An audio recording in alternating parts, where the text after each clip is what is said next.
ସବୁ ଦୋର ଧନ୍ଦା ଚାଲିଥିବା ଆଡାର ଠିକଣା ପାଇଯାଇଛି।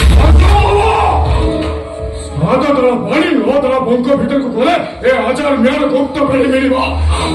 ଆଉ ସେ ଗୁପ୍ତ ପେଢି ଭିତରେ ଥିବା ନକ୍ସା ପାଖରେ ଆଜି ଯାଏ ଓଡ଼ିଶା ପୋଲିସ ତରଫରୁ କଥା ସେଣ୍ଟ୍ରାଲ ପୋଲିସ ବି ପହଞ୍ଚି ପାରୁନି। ଆରେ ପୋଲିସ ସିନା ପହଞ୍ଚି ପାରିବନି, ହେଲେ ଆମେ ତ ପହଞ୍ଚି ପାରିବା ନା।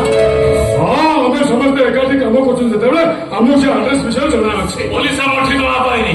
ମାନେ ପୋଲିସକୁ ଆମର ଜଣେ ଲୋକ ସେ ଠିକଣା ଦେଇଛି। ସେ ଆରାମଜାଦା ଢିଙ୍କି କୁମ୍ଭୀର। କିଏ ସେ ବେଇମାନ? ସେ କିଏ ଜାଣିବା ଯେତେ ଗୁରୁତ୍ୱପୂର୍ଣ୍ଣ ନୁହେଁ, ବେଶୀ ଗୁରୁତ୍ୱପୂର୍ଣ୍ଣ ହଉଛି ସେ ଚାନ୍ଦିନୀର ଲୋକ। ଚାନ୍ଦିନୀ? ହଁ, ଚାନ୍ଦିନୀ, ଲେଡି ଗ୍ୟାଙ୍ଗଷ୍ଟାର ଚାନ୍ଦିନୀ। ମୁଁ ଗୋଟେ କଥା ବୁଝିପାରୁନି, ସେ ଚାନ୍ଦିନୀ ଆମ ପଛରେ କାହିଁକି ପଡିଛି? ତା ସହିତ ଆମର ଶତ୍ରୁତା କଣ? ସେ ଚାନ୍ଦିନୀ ପାଇଁ ଆମର ସବୁଦିନ ଗୋଟେ ଲୋକ ଆରେଷ୍ଟ ହଉଛି। କୋଉଠି ହୋଟେଲ ରେଡ୍ ହଉ ତ କୋଉଠି ଡ୍ରଗ୍ସ ଭର୍ତ୍ତି ଗାଡି ରେଡ୍ ହଉଛି। ମୋର ଖାଲି ସେ ଚାନ୍ଦିନୀ ସହିତ ମୋର ଦେଖା ହବ ନିହାତି ଦରକାର। ଅନେକ ଥର ସୁଯୋଗ ଆସିଛି,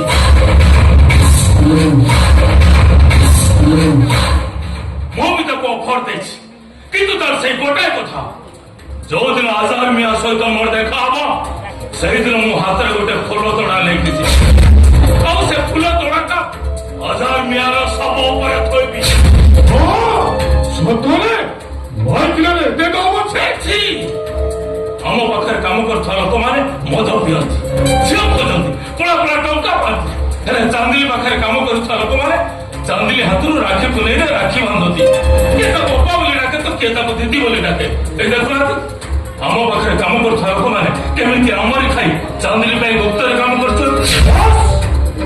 ଆମର ପ୍ରଥମେ ସେଇ ଲୋକଟା ଦରକାର, ଯାହାକୁ ଆମେ ଧୂପ କରି ଚାନ୍ଦିନୀ ପାଖରେ ପହଞ୍ଚି ପାରିବା। ପାରିବାନି ନା, ସେ ଶଳା ମରିଯିବ ପଛେ ଆମେ ସେ ଚାନ୍ଦିନୀର ଠିକଣା ଦବା। ଦରକାର ନାହିଁ ଠିକଣା, ତୁମେ ଦେଖିବ ଚାନ୍ଦିନୀ ଏଇଟା ଆମ ପାଖକୁ ଆସିବ। ଆମର ପ୍ରଥମେ ସେ ଲୋକଟା ଦରକାର। ଆସ